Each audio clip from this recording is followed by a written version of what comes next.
হয়, ৰাজ্যত সমাগত 2024 বিধানসভা নিৰ্বাচন মাজত মাত্ৰ 7-8 মাহ বাকী। এই সময়তে চৰ্চা লাভ কৰিছে, বিশেষকৈ চৰ্চা লাভ কৰিছে এইবাৰ অনুসূচিত জাতিৰ বাবে সংৰক্ষণ কৰা সমষ্টি বিহালী বিধানসভা সমষ্টি। বিহালী বিধানসভা সমষ্টি যেতিয়াই সংৰক্ষণ হ'ল অনুসূচিত জাতিৰ বাবে, তেতিয়াই বিহালী সমষ্টিত কেইবাটাও পঞ্চায়ত নতুনকৈ সংযোজন হৈছে। আৰু আজি মই বৰ্তমান উপস্থিত আছোঁ বিহালী বিধানসভা সমষ্টিৰ কেকুৰিজান গাঁও পঞ্চায়তত। আৰু এইবাৰ কেকুৰিজান গাঁও পঞ্চায়তবাসীয়ে বা গাঁৱৰ ৰাইজে কাক বিচাৰে, কেনেধৰণৰ প্ৰতিনিধি বিচাৰে, কেনেধৰণৰ প্ৰাৰ্থী বিচাৰে, সেই বিষয়ে সবিশেষ জানিবলৈ আজি এই স্থানত উপস্থিত হৈছোঁ। মোৰ লগত কেকুৰিজান গাঁও পঞ্চায়তৰ একাংশ লোক আছে। মোৰ সহযোগীক দেখুৱাবলৈ মই অনুৰোধ জনাইছোঁ। এয়া হৈছে কেকুৰিজান গাঁও পঞ্চায়ত। আৰু কেকুৰিজান গাঁও পঞ্চায়তবাসীয়ে এইবাৰ বিহালী বিধানসভা সমষ্টিত নতুনকৈ সংযোজন হৈছে এই পঞ্চায়তটো।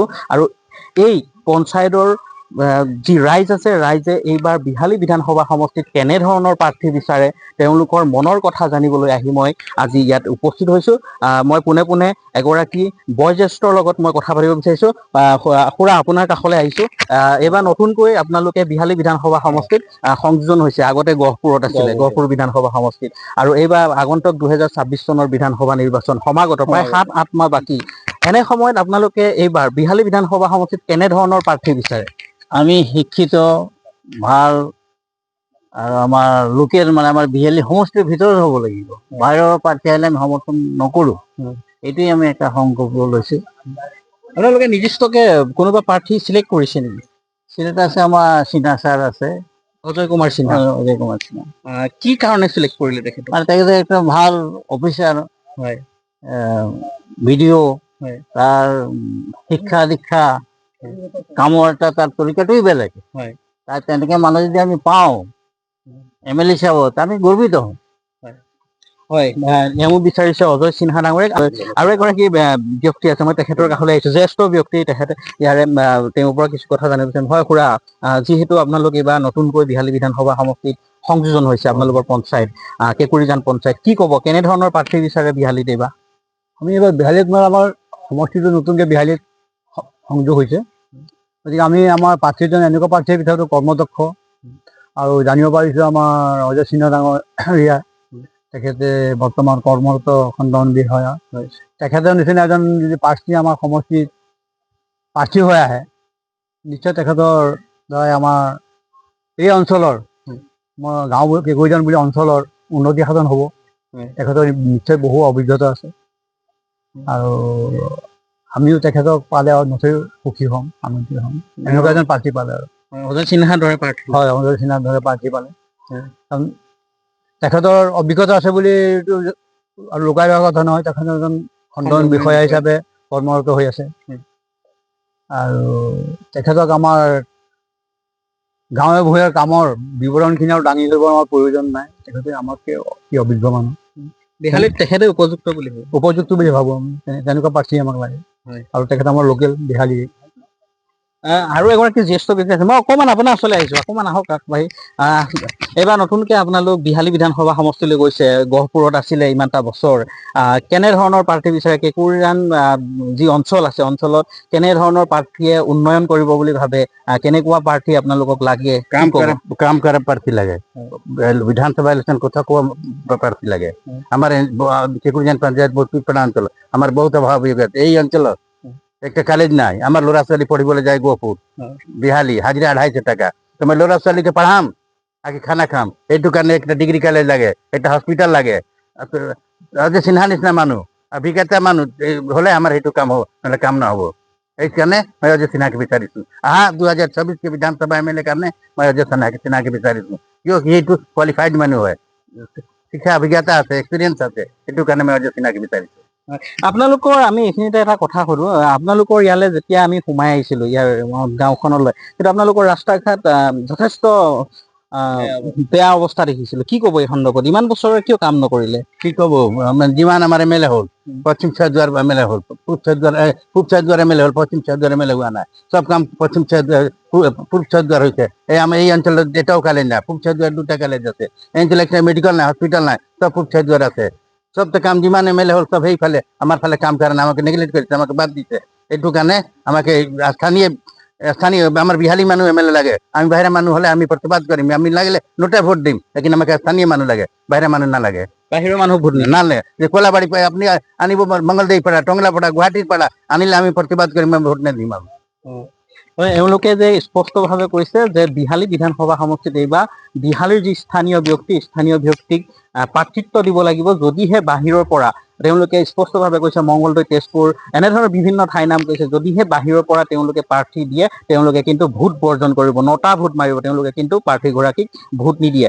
সময়ত দেখা যাব এইটো ৰাজনৈতিক দলসমূহ আছে কংগ্ৰেছ, বিজেপি, তেওঁলোকে কেনেধৰণৰ প্ৰাৰ্থী প্ৰক্ষেপ কৰে সেইটো আমি সময়ত গম পাম। আৰু ইয়াত যিহেতু একাংশ যুৱক আছে তেওঁলোকৰ কাষলৈ যাম, তেওঁলোকৰ পৰা কিছু মন্তব্য ল'ম, তেওঁলোকে কেনেধৰণৰ প্ৰাৰ্থী বিচাৰে বা তেওঁলোকৰ উন্নয়ন কোনে কেনেধৰণৰ প্ৰাৰ্থীয়ে উন্নয়ন কৰিব পাৰিব সেই সবিশেষ কিছু কথা পাতিম। মোৰ সহযোগী আগলৈ আহিব। হয় দাদা, অকণমান আপোনাৰ ওচৰলৈ আহিছোঁ। যিহেতু আপোনালোক এইবাৰ নতুনকৈ বিহালী বিধানসভা সমষ্টিত সংযোজন হৈছে, আপোনালোকৰ কেঁকুৰিজান অঞ্চলটো, আৰু কেনেধৰণৰ প্ৰাৰ্থী আগন্তুক বিধানসভা নিৰ্বাচনত বিহালীত কেনেধৰণৰ প্ৰাৰ্থী বিচাৰে? আমাক আহি থকা আগন্তুক বিহালী সমষ্টিৰ আমাৰ যিজন প্ৰাৰ্থী নিকা হ'ব লাগিব, একদম স্পষ্ট হ'ব লাগিব, নিকা হ'ব লাগিব। তাৰপিছত আমি প্ৰাৰ্থীটো বহুত আছে, প্ৰাৰ্থী থাকিলে অকলে নহ'ব, আমি আমি আমি প্ৰাৰ্থী থাকিলে নহ'ব, আমি প্ৰাৰ্থীজন খুব নিকা হ'ব লাগিব, ভাল হ'ব লাগিব, তেখেতে আমাৰ গাঁও অঞ্চলখন ডেভেলপ কৰি নিব লাগিব। আৰু আমাৰ মাজত এজন ব্যক্তি আছে, তেখেতৰ নাম অজয় সিন্হা, আমি তেখেতকে আমি জয়যুক্ত কৰি লৈ যাম বুলি আমি গোটেই কেঁকুৰিজান ৰাইজে আমি সমৰ্থন তেখেতক দি আছোঁ। তো তেনেকুৱাত অলপ আগত ছাৰো কৈছিলে, আমি মংগলদৈ, তেজপুৰ, ঢেকীয়াজুলিৰ পৰা আনি কিনি প্ৰাৰ্থী যেতিয়া বিজেপিত দি দিয়ে তেনেহ'লে আমি এইটো বৰ্জন কৰিম। আৰু আমাক লোকেল বিহালী সমষ্টিৰ আমাক প্ৰাৰ্থী লাগে। আৰু তেখেতে খুব এটা ডেভেলপমেণ্ট অফিচাৰ হয়, তেখেতে গাঁও ভৈয়ামত কাম কেনেকুৱা কৰিব লাগে, কি কৰিব লাগে, কেনেকুৱা কাম আনিব লাগে, তেখেতৰ গোটেইখিনি অভিজ্ঞতা আছে। আৰু আমি আজিৰ পৰা আমি তেখেতক আমি সাথ দি গৈ আছোঁ, আৰু তেখেতে নিশ্চয় ভোট টিকেট পাব লাগিব। আমি আমি বিজেপি দলৰ আমাৰ অসম প্ৰেচিডেণ্টকো মই জনাই দিছোঁ, আপোনাৰ মিডিয়াৰ দ্বাৰা দি তেখেতে টিকেট তেখেতক দিবই লাগিব। আমাৰ ৰাইজৰ আলোচনা বিলোচনা আমি কৰিছোঁ, কৰাৰ পাছত আমি এটা সিদ্ধান্ত লৈছোঁ যে অজয় সিন্হা ছাৰক এইবাৰত আমাৰ বিহালী সমষ্টিত টিকেট তেখেতে পাব লাগে, নহ'লে আমি পাৰ্টি নাচাওঁ, আমি প্ৰাৰ্থী চাম। অজয় সিন্হা ছাৰে টিকেট নাপায় যদি আমি অজয় সিন্হা ছাৰ নিৰ্দলীয় খেলে যদিও আমি গোটেই আমি নিৰ্দলীয়তে ভোট দি কিনি অজয় সিন্হা ছাৰক জয়যুক্ত কৰি আমি লৈ যাম বুলি আশা দিলোঁ। হয়, অকণমান আপোনাৰ কাষলৈ আহিছোঁ, অকণমান আহিব। কি ক'ব? হয় হয়, আপুনি বিজেপি দলৰ লগত জড়িত আছে, পুৰণা বিজেপি আজি মই অল ইজ গ'ল্ড বুলি কয় ন, অল ইজ গ'ল্ড। আপুনি যিহেতু বহুত দিনৰ পৰা বিজেপি দলৰ লগত জড়িত, কি ক'ব এইবাৰ আপোনালোক বিহালী বিধানসভা সমষ্টিত সংযোজন হ'ল, কেনেধৰণৰ প্ৰাৰ্থী বিচাৰে আপোনালোকৰ, কেনেধৰণৰ প্ৰাৰ্থী আহিলে আপোনালোকৰ এই অঞ্চলটো উন্নয়ন কৰিব বিচাৰিব, উন্নয়ন কৰিব পাৰিব, কি ক'ব এই সন্দৰ্ভত? আমাৰ এই অঞ্চলত যি বিহালী কেঁকুৰিজান গাঁও পঞ্চায়তত আমাৰ এনেকুৱা এজন মানুহ লাগে যিজন মানে অভিজ্ঞতা থকা, যিজন মানে আগে পিছে অভিজ্ঞতা থকা।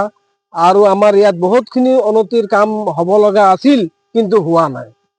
আমাৰ এটা ভাল স্কুল ওচৰত নাই, ভাল এটা কলেজ নাই, ভাল এটা আমাৰ হস্পিটাল নাই।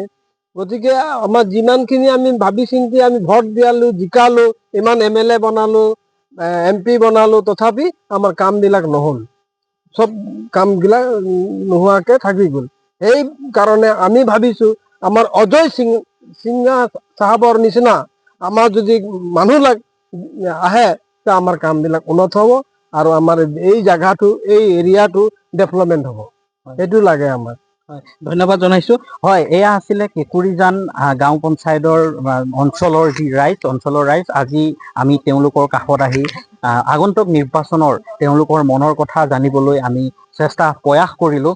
আৰু তেওঁলোকে স্পষ্টভাৱে কৈছে যে ইয়াত বহু বছৰ গহপুৰৰ বিধায়ক উৎপল বৰা, তেওঁলোকৰ দিনতো কিন্তু কোনো ধৰণৰ উন্নতি হোৱা নাই বুলি তেওঁলোকে স্পষ্টভাৱে কৈছে। আৰু তেওঁলোকে আগন্তুক 2024 চনৰ বিহালী বিধানসভা নিৰ্বাচনত অজয় কুমাৰ সিনহাক চতিয়া খণ্ড উন্নয়ন বিষয়া অজয় কুমাৰ সিনহাক তেওঁলোকে বিচাৰিছে। আৰু আপোনালোকে চাই থাকিব বিহালী সংবাদ অসম। বিশ্বনাথৰ পৰা মই পলাশ প্ৰিয়ম, ধন্যবাদ।